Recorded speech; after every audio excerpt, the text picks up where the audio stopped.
Wishes on satellites. Used to stay up at night, hoping one day that the stars will align.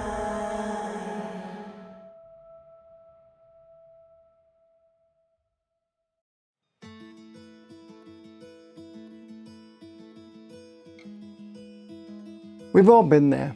We've taken a trip and literally filmed hundreds of clips, only to find out that when we get home, nothing seems to make any sense. And nothing seems to line up or flow how we thought it would in our minds while we were out in the field filming. In this video, let's take a look at how we can take steps that we can make sure we get the footage that we want to on our next trip.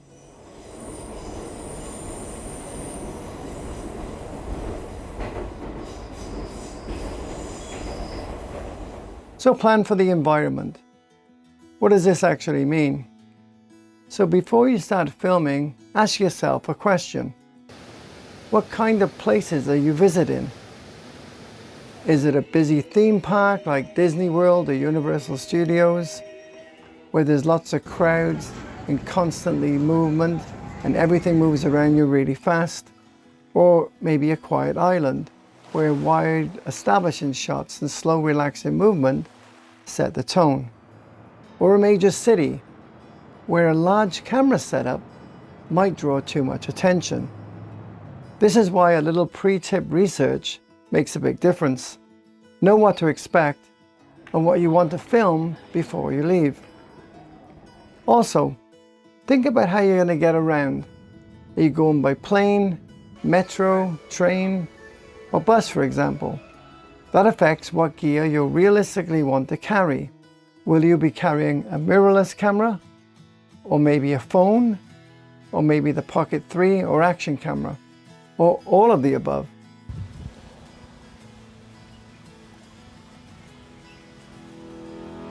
For example, if you know you're going to be packed onto a crowded local bus, don't bring out your big mirrorless camera on a gimbal. Use something small, light and discreet, maybe like the DJI Pocket 3. Or are you in a busy city, you can use your phone's built-in lenses to get wide establishing shots.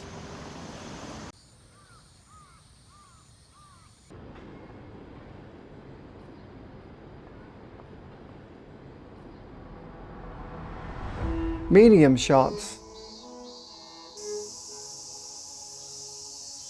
and portraits.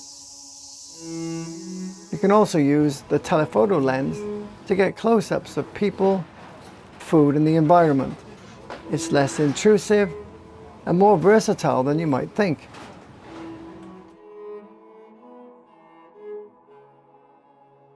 Also, what type of filmmaker are you? Or what are you trying to film? Are you a vlogger who likes to hit record and simply walk around with the camera and talk to camera as you explore? Wishes on satellites. Used to stay up at night, hoping one day that the stars would align. Or are you aiming to create something more cinematic? A visual memory, a mood, color style for social media? Knowing this helps you guide how to film, and more importantly, what gear you actually need.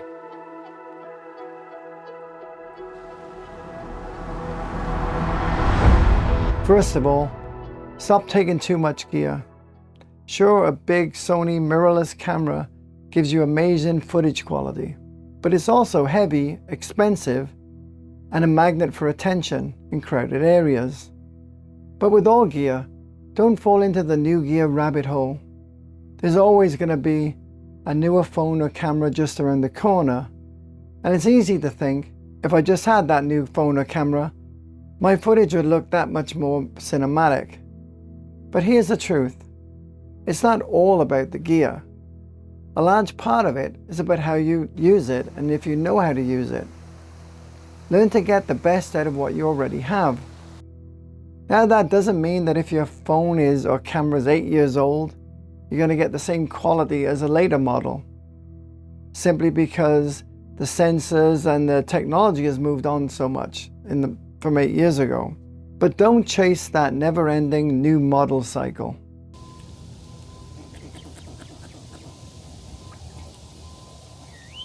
Don't annoy your friends and family. Now this is a big one, and I've done it personally. Don't be the person who ruins a trip with endless filming. If you're stopping every few minutes to mount the camera, attach an ND filter, then adjust your settings, your friends and family are going to get tired of waiting, and you can't really blame them. They're living in the moment, and you're stuck fiddling with your gear. So what's the solution?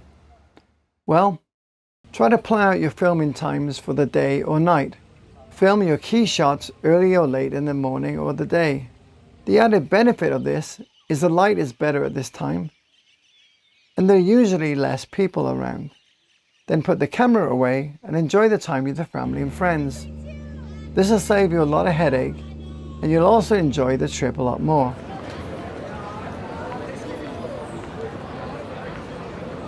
Now what about dealing with crowds? Now some places that you visit will probably have crowds of people.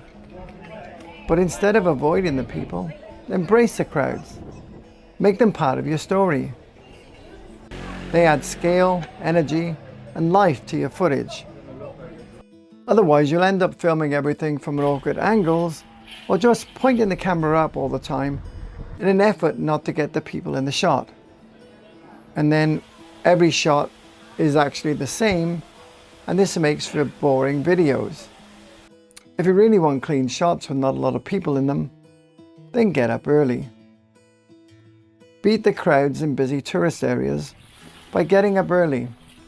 Not only do you beat the crowds, but the light is softer and more cinematic at that time as well, and that's an added bonus.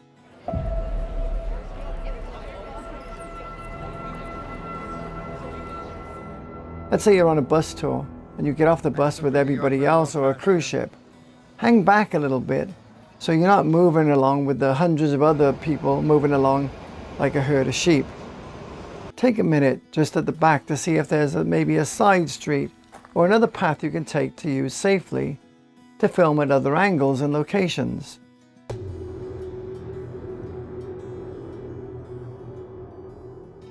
Now I used to bring an extra suitcase full of camera gear and had to pay for it. Mirrorless cameras, multiple lenses, gimbals, drones, tripods, batteries, the list goes on. And half of the time I didn't even use a lot of it. Now I try to travel light and get better results. Basically because I make a conscious decision not to bring everything, so it forces me to be more creative with the stuff that I do bring. Now I'll normally bring an iPhone, and I use the Blackmagic camera app and shoot in the log format, which gives me more dynamic range while I'm shooting, and then allows color grading in post, which gives me a lot more flexibility on the color grade. So with the iPhone's built-in wide, medium, and telephoto lenses, I can easily capture a wide range of establishing shots, portraits, and close-ups, ideals for buildings, people, and the environment that I want to show. This, as we know, is a very powerful discrete camera with a built-in gimbal. I can use a wide-angle lens with a mist filter for a soft, cinematic feel, and the built-in gimbal is great for adding movement to the shot, and it's very discreet in environments where you don't want to stand out. This little thing is perfect for traveling.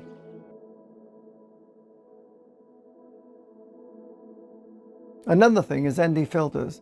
I use these for all the cameras. These help you keep your shutter speed where it should be in daylight, which is essential for motion blur and that natural look.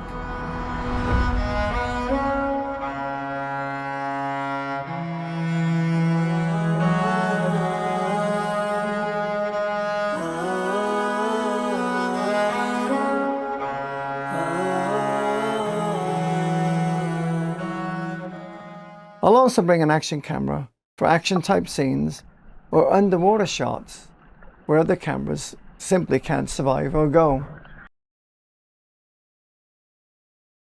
So my audio gear of choice is a DJI wireless mic 2.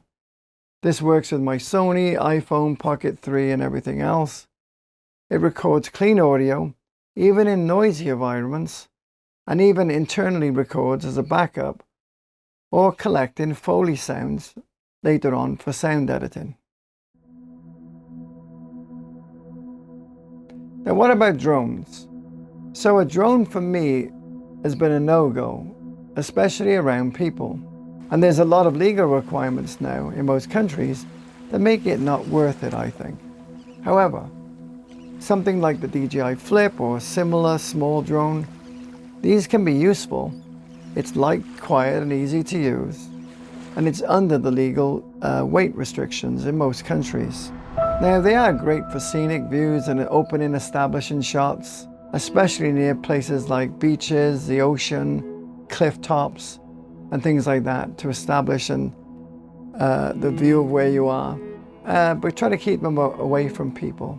However, if you don't use a drone, but want drone footage that's prohibited where you're going, because some places you go won't even allow any drone, small or not, you can normally find something on licensing sites like Artlist and others for the few shots that you want.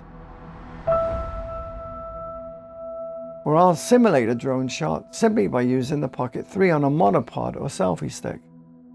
These are really, really good to simulate that drone liftoff, or you can get very, very creative with it.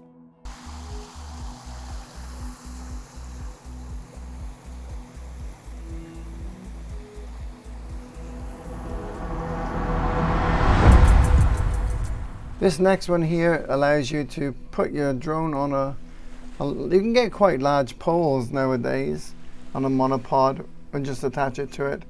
And just be careful of your walking, bend your knees, and just walk down the straight path. And it'll give you the illusion of a drone flying through the trees here. It's a lot taller than a normal person. And this just gives you that same sort of look. Don't keep it too long, but it's a great view to have in between your other footage, and it looks like you were flying a drone through the trees here going down towards the beach. Again, we're in tilt lock mode and try to shoot at 60 frames per second or above, so you can slow it down.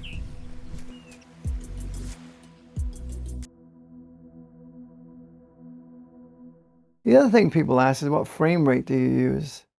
So if you're filming people moving around in their natural environment, meaning people doing day-to-day things, or people talking, for example, shoot these in 24, 25, or 30 frames per second. If you're looking at something, I think that'd be really good slowed down, then shoot it again maybe at 50, 60, or 120 frames per second. Now, if you're not sure if you're going to slow something down or not, you can shoot at a higher frame rate like 50 or 60 frames per second. And this will give you the option in post to slow it down or not.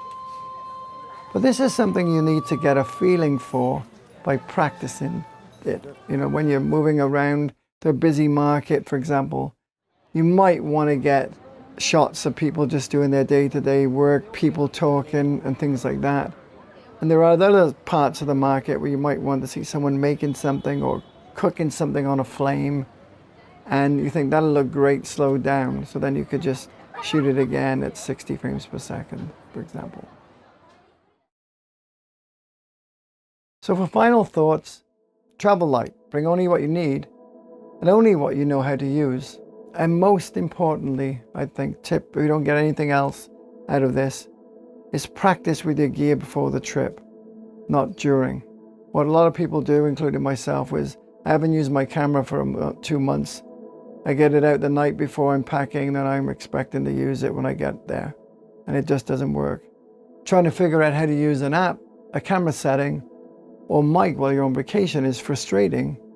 And you usually end up with bad footage and won't use it. For example, you go out on a boat trip and you get out to where they're going to jump off and snorkel, only to find out that you don't remember how to change the mode setting that's on your GoPro. And then while everybody else is in the sea looking at the fish, you're missing that moment because you're trying to figure out how to set up your GoPro. So make a list of the equipment you're going to take and practice with them just around your house, your backyard, anywhere else before you go. Now, what about a story and a shot list? So what are you trying to show or tell? You got to think about that before you go. Are you going to film the actual travel part of your trip? Like the airport, the plane, arrival, getting your bags and getting to your final destination? Or are you just going to start when you're actually there? Think about what story you want to capture. Then even if it's a quick bullet list on your phone, try to make a shot list of the clips you know you want to capture. And then make sure you hit these first, and any other fly-by-the-moment shots are extra and can be added later on into the story as you're editing. This goes true for your B-roll. Also, don't tend to have everything in slow motion. Mix it up with things that are raw 24, 25 or 30 frames per second, behind the scenes moments and conversations that allow your audience into the journey with you. These actually go great if you have these behind the scenes raw footage, almost unedited, of you just fumbling or talking to people or people laughing just behind the scenes. Works great with the cinematic footage. Gone are the days of travel films being about people doing backflips off cliffs and nonsensical, flashy transitions all the time. People want to experience what you did on your trip through visuals, sound design, and storytelling. And having a plan or outline definitely helps you capture the items you know you'll need later on in editing. And this helps you keep you on track. Otherwise, you'll just mindlessly be moving around trying to film different things. Maybe I need that, maybe I need this. They're great as add-ons, but make sure you hit the key points you know you'll need.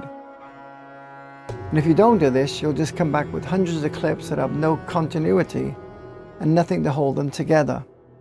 All right, I hope this gave you some ideas for planning your next trip. Don't forget to check out our website for details on our filming masterclass on pocket systems. And if you made it this far, consider subscribing and giving us a like to the channel, as it really helps us. Thanks for watching, be safe, have fun, and check out the videos right here.